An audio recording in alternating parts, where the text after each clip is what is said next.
అంతర్జాతీయ మహిళా దినోత్సవం ఒక రోజుకి పరిమితం కాకూడదని ప్రతిరోజు మహిళా దినోత్సవం రావాలని కోరుకుంటున్నామని విశాఖలో విద్యార్థులు అంటున్నారు. ప్రతి మహిళ ఎంతో శక్తివంతమైనది కాబట్టి మహిళను శక్తి స్వరూపిణిగా పూజిస్తున్నామన్నారు.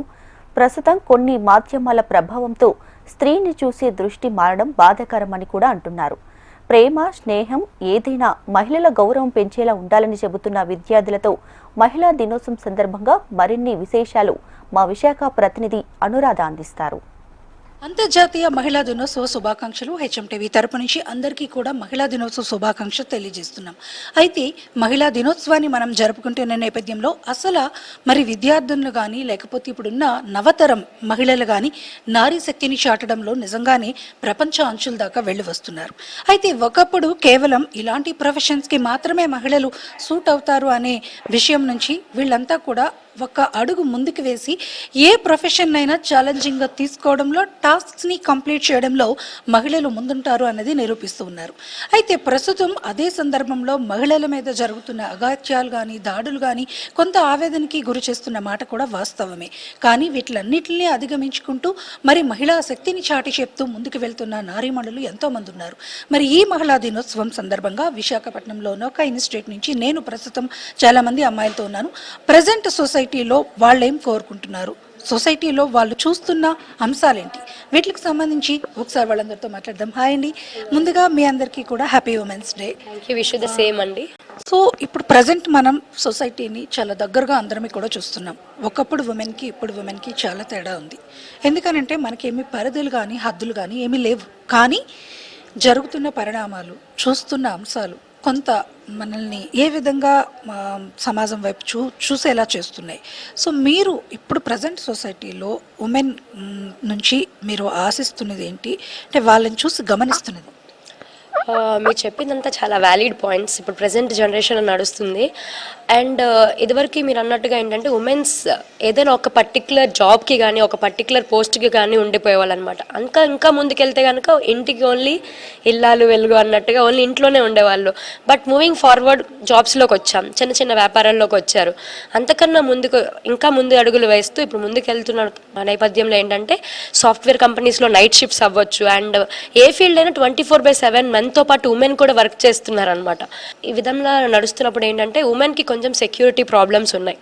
సో మనకి ఆగస్ట్ 15 ఎంతవరకు ఫ్రీడమ్ వచ్చినా కూడా ఇంకా ఎప్పుడైతే ఉమెన్ వితౌట్ మెన్ సపోర్ట్ లేకుండా రోడ్డు మీద అర్ధరాత్రి వెళ్ళగలుగుతారో అప్పుడే ఉమెన్కి నిజమైన ఫ్రీడమ్ వచ్చిన రోజు అనమాట. సో ఆ రోజు కోసం ఎప్పుడు ఉమెన్ ఎదురు చూడడమే తప్ప అలాంటి ఒక రోజు వచ్చిందని నేను అనుకోవట్లే.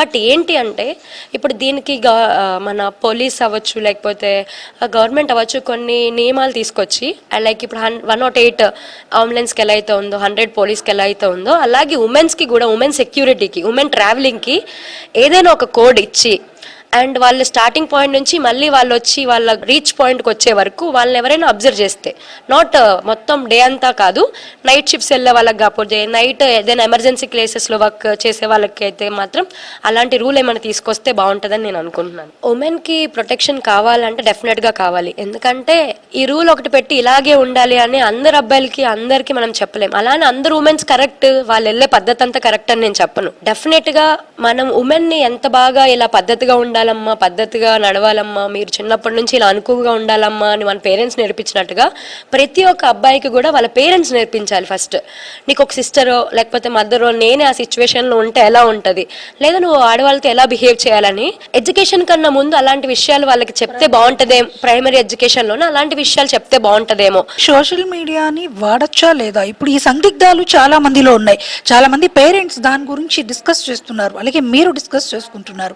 చాలా బయట అంటే సొసైటీలో చర్చ నడుస్తుంది. ఇప్పుడు సోషల్ మీడియా దీని వలన ప్రజెంట్ జనరేషన్కి కొన్ని రకాలైన సమస్యలు వస్తున్నాయి అన్నది చెప్తున్నారు. కానీ అదే సోషల్ మీడియాని వాడుకొని చాలా సక్సెస్ అయిన స్టోరీస్ కూడా ఉన్నాయి. సో మనం ఏం చెప్పాలనుకుంటున్నాం? సోషల్ మీడియాని తప్పకుండా వాడాలి. ఎలా అంటే మనం ఎదిగే దాని గురించి మాత్రమే చూడాలి. అంటే చెడు కలిగించే విధంగా దాన్ని అయితే చూడకూడదు. ప్రతి దాంట్లో మనం మంచి చూసుకుంటే అది మనల్ని ఎదిగే విధంగానే చూస్తుంది. ఎందుకంటే సోషల్ మీడియా తరపునే చాలామంది ఎదిగిన వాళ్ళు ఉన్నారు. వాళ్ళ గురించి చూసుకుంటే మనం అది చూసి ఎదగొచ్చు. స్టడీ పరంగా కానీ ఉద్యోగాల పరంగా కానీ దాంట్లో చాలా విధంగా సోషల్ మీడియా యూజ్ చేసుకొని చాలామంది ఎదిగిన వాళ్ళు ఉన్నారు. అందువల్ల సోషల్ మీడియా తప్పకుండా ప్రతి ఒక్కరికి యూజ్ అవుతుంది. అంటే ఇప్పుడు ఇంపాక్ట్ మీకు ఏదైనా ఒక ఇష్యూ, మీకు సంబంధం లేని విషయం మీ మీద వచ్చిందనుకోండి, దాన్ని మీరు ఎలా అధిగమించే ప్రయత్నం చేస్తారు? మెయిన్లీ మనకి మనం కొన్ని లిమిట్స్ అనేవి పెట్టుకొని దాన్ని మనం ఎంత రీచ్ అవుతున్నాం ఏంటి అని చెప్పి మనకి మనమే ఫస్ట్ సెల్ఫ్గా కంట్రోల్ చేసుకొని ఆ తర్వాత అంటే వేరే వాళ్ళకి కూడా ఛాన్స్ ఇచ్చేలా మనం చేయకూడదు. సో ఇప్పుడు చూస్తుంటే కనుక వన్ సైడ్ ఎప్పుడు కూడా ఏదో ఒక సందర్భంలో ఒక బ్యాడ్ జరగవచ్చు, ఒక గుడ్ జరగవచ్చు. సో మీకున్న పరిధిని బట్టి మీరు ఆ వేరియేషన్ని ఎలా చూస్తారు? లవ్, ఫ్రెండ్షిప్ రెండు వేరు. ఫ్రెండ్షిప్ని గుడ్ వేగా తీసుకుంటారు కొంతమంది. బాయ్స్తో ఫ్రెండ్షిప్ చేయొద్దనడం కరెక్ట్ కాదు. అందరు బాయ్స్ గుడ్ అని కాదు, కానీ కొంతమంది గుడ్ ఉంటారు. కానీ బయట వాళ్ళు ఎలా చూస్తారంటే బాయ్స్తో తిరిగితే బ్యాడ్. కొంతమంది గర్ల్స్ కూడా ఉంటారు బ్యాడ్గా, మనల్ని బ్యాడ్గా చేసేవాళ్ళు మన పక్కనే ఉంటారు. బట్ అది కూడా మనం తెలుసుకోవాలి. ఇది ఇక్కడ మొత్తానికి చూసుకుంటే కనుక మనకి వీళ్ళందరితో మాట్లాడిన తర్వాత ప్రధానంగా వీళ్ళందరూ కూడా చెప్తున్నమాట ఒకటే, ఎప్పుడైనా కూడా ప్రతి ఉమెన్ కూడా సెల్ఫ్ కాన్ఫిడెన్స్ డెవలప్మెంట్ అనేది ఉంటే కనుక ఖచ్చితంగా మనం వేసే ప్రతి అడుగులోని కూడా విజయాన్ని కాంక్షిస్తూ మనం ఇంకా బెటర్ లైఫ్ని, బెటర్ ఫ్యూచర్ని కూడా డిజైన్ చేసుకునే అవకాశం ఉంటుంది.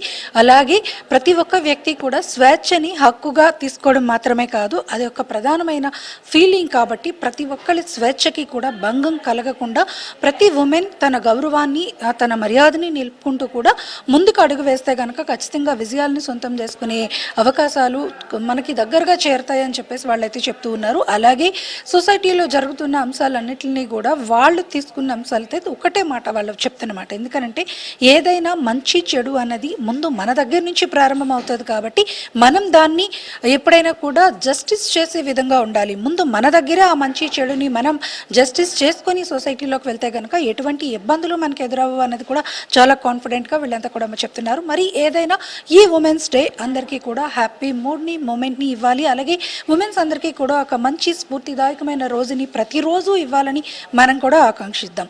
వీడియో జర్నలిస్ట్ ధనుష్తో HM TV అనురాధ, విశాఖపట్నం.